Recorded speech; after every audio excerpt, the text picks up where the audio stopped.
Bonjour, je vais aujourd'hui vous parler du narcissisme pathologique sous son aspect grandiose et vulnérable, et ensuite comment guérir cette surestime de soi qui est commune aux deux aspects du narcissisme pathologique. Au niveau de ce narcissisme pathologique, on remarque une surévaluation des capacités, des qualités, au détriment des défauts. La personne met de côté ses défauts et se croit parfaite. Elle est donc dans une attitude invulnérable et elle n'accepte pas la frustration. Elle n'accepte pas non plus les limites et la finitude de la vie. Elle se croit dans la vérité et elle veut imposer cette vérité aux autres en ayant une attitude de donneur de leçons, voire persuasive au point de nier, de ne pas être capable d'écouter la vérité de l'autre. Elle cherche pour cela à obtenir le pouvoir et toute l'attention des autres. Elle veut être admirée sans limite au niveau de ses performances ou de sa beauté, de son aspect euh, apparent. Donc c'est une attitude qui est vraiment empreinte du faux self. Le faux self étant donc une image qu'on veut donner à autrui, mais qui ne correspond pas au vrai self, c'est-à-dire nos émotions, nos besoins profonds et notre sensibilité. Et donc, cette attitude ne permet pas une empathie réelle pour soi et une empathie pour les autres au niveau émotionnel. Cette déconnexion de ses besoins et de ses ressentis profonds rend la personne narcissique, pathologique, méprisante et cela peut donner des conflits relationnels, de la violence dans la relation, violence psychologique ou verbale, parfois physique, des crises de rage. On va l'associer à l'attitude d'un enfant roi, comme si cette personne avait eu une attitude d'enfant qui n'a pas encore appris vraiment à socialiser et à tenir compte d'autrui. Donc c'est une attitude qui consiste à croire que tout lui est dû et à se croire spéciale, à ne rechercher que l'admiration des gens qu'elle estime spéciales comme elle. Il y a de l'envie, de la jalousie et une tendance à exploiter autrui. Une protection, en fait, c'est une protection contre un sentiment d'infériorité refoulé. C'est un sentiment d'infériorité qui est lié à des expériences de l'enfance où la personne ne s'est pas sentie reconnue dans ses émotions. Elle a tendance à éviter ses émotions et ses souffrances profondes en, en dévalorisant, en se croyant supérieure à autrui. Donc c'est un mode de survie, non une attitude liée à la vie. Ce mode de survie est acquis dans l'enfance et correspond à une mobilisation du système nerveux orthosympathique qui consiste à combattre ou à fuir. Combattre dans le rapport à l'autre par des rapports de domination ou à fuir dans des addictions pour anesthésier la souffrance qui a été occasionnée par les relations dans l'enfance. Comment distinguer le narcissisme grandiose et le narcissisme pathologique vulnérable? Eh bien, la personne qui est dans une position narcissique vulnérable, eh bien, elle retourne son agressivité contre elle-même et donc, en cas de critique, elle a tendance à se retirer, à se mettre en retrait et à ruminer, à, considérer que, l'autre, ne l'a pas comprise, elle est incomprise. Elle a une position donc de retrait, elle ne cherche pas à entrer en conflit et à dominer comme, le narcissique grandiose. Plutôt que de se battre, elle va donc, se positionner en victime et donc, par exemple, culpabiliser l'autre, de ce qui ne va pas. Par exemple, lors d'une réunion, elle va dire: «Eh bien, si vous m'aviez écouté, vous n'en seriez pas là» et donc, le narcissique grandiose, lui, va plutôt imposer et persuader pour, avoir, l'accord, de toutes les personnes présentes à la réunion. Mais dans les 2 cas de figure, il y a surestime de soi. Simplement, la personne narcissique vulnérable va cacher ce mépris, cette surestimation de soi et elle va plutôt garder à l'intérieur d'elle cette rage que le narcissique grandiose va manifester ouvertement. Donc, dans les deux cas, il y a une intolérance à la critique, une intolérance à l'échec et aux erreurs, une exigence de perfection. Dans les deux cas, on observe de l'égocentrisme et une absence d'empathie. L'hypersensibilité du narcissique vulnérable est plutôt orientée vers soi, une hypersensibilité donc à la critique, mais un manque d'empathie émotionnelle pour soi-même et pour autrui.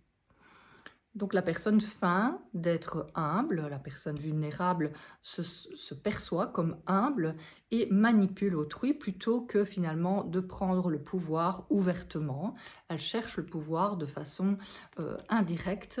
Donc on va la retrouver dans une position de victime dans le triangle de Karpman et donc chercher le pouvoir en apitoyant l'autre, en présentant une souffrance qui n'est pas vraiment réelle, c'est une victimisation et un jeu de rôle plutôt qu'une expérience de la souffrance réelle. Donc, les solutions par rapport à ces deux positions, eh bien, ce serait plutôt d'abord de prendre conscience des conséquences négatives, surtout sur le plan du lien avec soi et du lien avec les autres, de ce narcissisme pathologique, puisque dans les deux cas, il y a une perte, une déconnexion du corps, une perte du lien avec les sensations, les émotions profondes, les besoins profonds, ce qui engendre à la fois des conflits psychiques. La personne ne prend pas en considération ses émotions et ses besoins, elle vit dans la frustration, dans l'insatisfaction, et du coup, elle a tendance à souffrir et à s'anesthésier, à anesthésier la souffrance, sans pouvoir vraiment trouver un équilibre, un ressenti de bien-être dans sa vie. Quant au lien avec les autres, eh bien, cette absence d'empathie pour les autres a aussi des conséquences puisque elle n'est pas vraiment capable d'écouter activement autrui, de comprendre ce qu'il ressent, prendre en considération ses besoins pour arriver à une coopération et un vivre ensemble qui soit paisible. Donc il y a inévitablement des conflits de pouvoir et le triangle de Karpman est là présent dans les relations, soit sous la forme de victimisation ou une position le rôle de persécuteur en critiquant, dévalorisant, donner des leçons, ou sauveur, se rendre indispensable pour finalement nier sa souffrance et se protéger de toute vulnérabilité. Deuxième aspect, c'est que en parallèle à cette absence de conscience, eh bien, il est très important de repérer qu'il y a un trouble de l'attachement, cet attachement sécurisant qui fait le bien-être et la relation paisible avec autrui, eh bien, il n'est pas là, c'est plutôt un trouble de l'attachement évitant qui est présent dans ces relations et qui est lié à des expériences de vie aversives de l'enfance, donc des situations principalement où la personne a été niée dans ses émotions et dans sa sensibilité, dans sa vulnérabilité, elle a même été humiliée et c'est cette souffrance du passé que la personne tente d'évacuer à travers cette position de supériorité.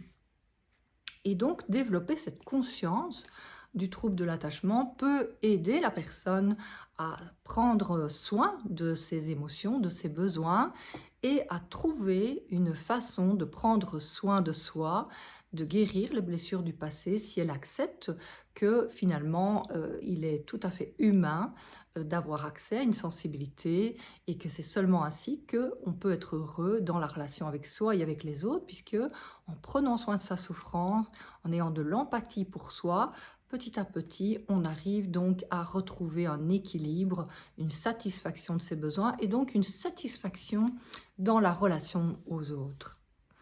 Troisième point, eh bien, il serait important de vivre la reconnexion au corps, et donc la reconnexion au corps par les sensations agréables, les émotions agréables, et petit à petit pouvoir intégrer les émotions plus désagréables liées aux expériences aversives du passé. Grâce à cette reconnexion, la personne peut arriver à verbaliser son ressenti et donc avoir une meilleure relation avec elle-même et avec autrui. Elle peut avoir davantage d'empathie pour elle-même et plus d'empathie pour autrui. Donc, grâce à cette reconnexion, la personne narcissique au narcissisme pathologique, eh bien, peut retrouver une attitude de sécurisation pour elle-même et une profonde sécurité avec autrui. C'est possible en prenant en compte sa sensibilité, sa vulnérabilité. Ce n'est pas une faiblesse comme elle peut le considérer, c'est au contraire une force de prendre appui sur sa sensibilité, car c'est ainsi qu'on développe une puissance intérieure qui n'a rien à voir avec le pouvoir, c'est la puissance de ces ressentis qui font l'énergie pour avancer, pour être en lien, pour être heureux dans la vie en ayant une satisfaction de ses besoins. Donc ça demande quand même de faire un travail sur soi pour faire l'expérience d'un corps sensible, que ce soit à travers la danse, l'expression créative, le massage, l'ostéopathie, toute forme d'approche psychocorporelle. En thérapie, je travaille avec le MDR par exemple, et donc l'activation du nerf vague peut aider la personne à reconnecter son corps, ses capacités à être en sécurité et donc à intégrer les expériences aversives de son passé. C'est l'approche polyvagale de Stephen Porges qui donne là une voie d'entrée pour le corps et donc une possibilité d'intégrer les expériences traumatisantes du passé plutôt que de les nier et de chercher des rapports de pouvoir qui sont tout à fait insatisfaisants et n'amènent pas le bonheur de vivre ni d'être avec autrui. Alors, le quatrième point, eh bien, ce serait de vraiment s'interroger sur qui suis-je. Ce n'est pas le faux self qui donne une satisfaction, c'est le vrai self. Et donc, vraiment apprendre à sentir ce qui est important pour soi profondément, ce qui rend heureux, et redécouvrir les talents cachés, ces talents cachés qui nous permettent d'aller vers le bonheur. Le cinquième point, c'est d'oser demander. La personne narcissique pathologique a vraiment du mal à oser demander car la demande implique une connexion à ce qui est important pour soi, à ses besoins, ses émotions. Et donc, en étant déconnectée, elle a du mal et elle vit ça comme une faiblesse qui l'empêche finalement d'être en lien et d'arriver à la résolution des conflits de façon pacifiée, sans entrer dans des crises de rage et dans de la violence verbale ou psychologique. Le sixième point, ce serait de tenter de répondre aux 3 P qui sont en analyse transactionnelle, la permission, la protection et la puissance intérieure. Alors, qu'est-ce qu'on entend par là? Eh bien, la permission, c'est vraiment de s'autoriser l'imperfection et d'être à l'aise avec son imperfection. Reconnaître ses limites, ce n'est pas une faiblesse, c'est au contraire la possibilité de découvrir qui l'on est, ce que l'on est, et à partir de là, d'apprendre de ses erreurs. C'est vraiment, la vie est un processus d'apprentissage et cet apprentissage passe par la connaissance de soi. Donc, s'autoriser l'imperfection, s'autoriser à être humain plutôt que de nier son humanité.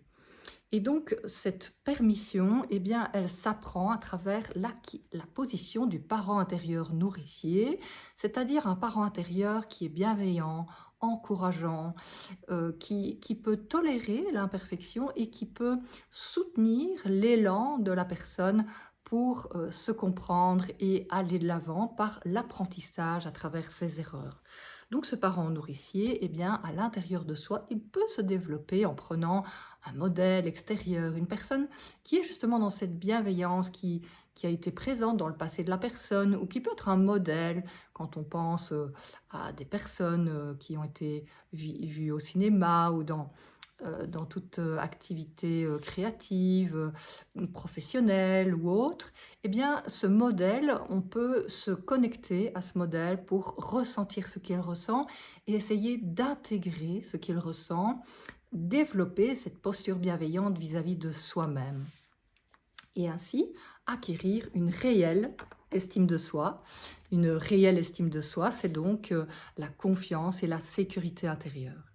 La protection, c'est pouvoir reconnaître ses limites pour essayer justement de les dépasser et apprendre de ses erreurs. Et enfin, la puissance intérieure, eh bien, ce sont les sensations de sécurité qui sont acquises justement à travers cette bienveillance pour soi-même et la capacité à accepter ses limites, ses imperfections. Si vous voulez en savoir plus, eh bien, vous pouvez lire mon dernier livre, Le narcissisme créateur ou destructeur, qui est paru aux éditions Ellipse le 6 juin 2023 et dans la collection Sans questions-réponses. Et puis, si vous avez aimé cette vidéo, eh bien, vous pouvez mettre un j'aime sous la vidéo. Bonne journée!